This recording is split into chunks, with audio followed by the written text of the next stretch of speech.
हिमाचल प्रदेश में बरसात से भारी तबाही हुई। बारिश के तांडव से 481 लोगों की मौत हुई है। जानमाल के इस नुकसान को प्राकृतिक आपदा का नाम दिया जा रहा है, लेकिन इसमें सरकारों की नीतियों और लोगों की भूमिका को जानकर तथा कथित विकास के मॉडल में बदलाव की जरूरत है। ये बात आज शिमला में हिमालयन नीति अभियान संस्था ने कही।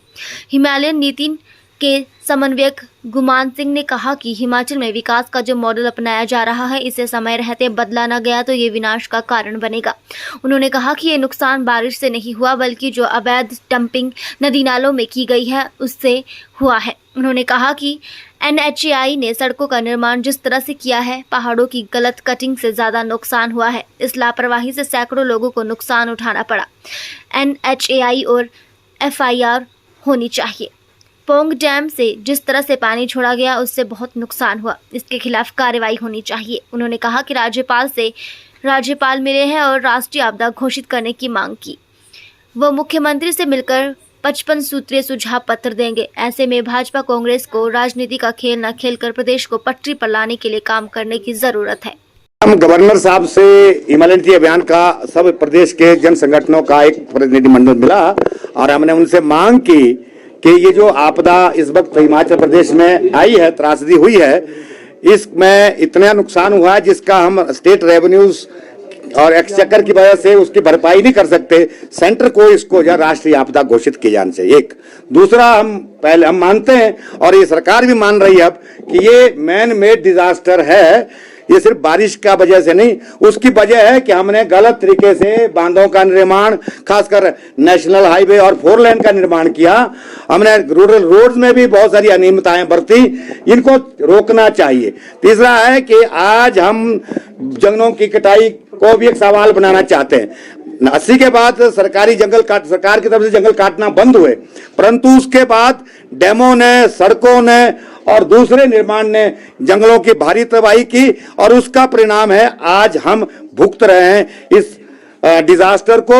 और शिमला के संदर्भ में फिर से मैं कहना चाहूंगा कि शिमला का जो ये इन्होंने 2041 विकास योजना बना रखी है, उसकी जो सुप्रीम कोर्ट में गवर्नमेंट ने अपील कर रखी है, उसको तुरंत वापस लें और इसको रद्द किया जाना चाहिए। आप मुख्यमंत्री से भी मिलेंगे, राज्यपाल से आपने मुलाकात की है, तो क्या विषय रखेंगे? यही सवालों पर हम मुख्यमंत्री से भी बात करेंगे कि वो केंद्र सरकार से एक तो अभी इमीडिएट ये कहे कि हम जो लोग जिनके घर गिरे हैं, जंगल गए, खेत गए हैं, बगीचे गए हैं, उनको वन भूमि में जगह दी जाए। इसके लिए वो फॉरेस्ट कंजर्वेशन एक्ट में एग्जेम्पशन के लिए स्टेट गवर्नमेंट अप्लाई करे और केंद्र से बात करे। दूसरा कि राष्ट्रीय आपदा घोषित करने की हालांकि उन्होंने किया है, अब फिर से सवाल उठाएं।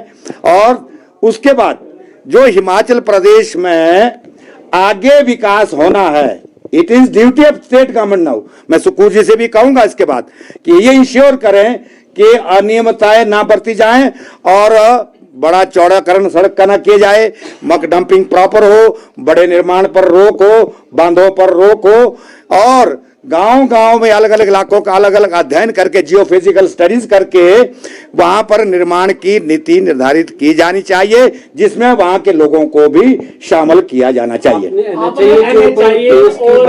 डैमों के खिलाफ फायर करने की बात हुई है, क्या वहीं तक सीमित होना चाहिए जहां पर भी जिस भी अधिकारी के जो है वो अनियमितताएं पाई गई है, चाहे वो कहीं के भी क्षेत्रों, चाहे स्लॉटर हाउस की बात हो या अन्य जगह की, उनके खिलाफ भी निश्चित तौर पर सब पर होना चाहिए, परंतु ग्रॉसली वायलेशन NHAI और डैम मैनेजमेंट की हुई है। डैम मैनेजमेंट की लोगों ने जिस तरह से बांध खोले, जिसको गवर्नमेंट की रिपोर्ट में भी माना गया, वो अति भयानक था। एकदम से बिना अलर्ट दिए समाज को, बड़े क्षेत्र को तबाह किया। और NHAI के जो एनक्रोचमेंट जो हुआ है ब्यास में, जिसमें उन्होंने माना है कि 5 मीटर तक NHAI ब्यास के अंदर गया, भाई कौन जिम्मेवार है? ये अधिकारी जिम्मेवार होंगे ही ना, और इनके खिलाफ कार्रवाई होनी चाहिए। और मुझे कहना पड़ रहा है कि हिमाचल सरकार ने पहले तो कहा था कि हम इनके खिलाफ कार्रवाई करेंगे, आज क्यों नहीं हो रही? मैं सवाल फिर उठा रहा हूं, मैं फिर सवाल उठा रहा हूं। डैम में सूट फाइल करने चाहिए जिन लोगों का नुकसान हुआ है। सेंज बाजार उड़ा, बिल्कुल वहां हाइडल प्रोजेक्ट के खिलाफ, खासकर सतलुज जल निगम के खिलाफ जो है डैमेज सूट फाइल होने चाहिए। NTPC के खिलाफ, NHPC के खिलाफ होने चाहिए, 4 लेन के खिलाफ होने चाहिए। ये जरूरी होना चाहिए।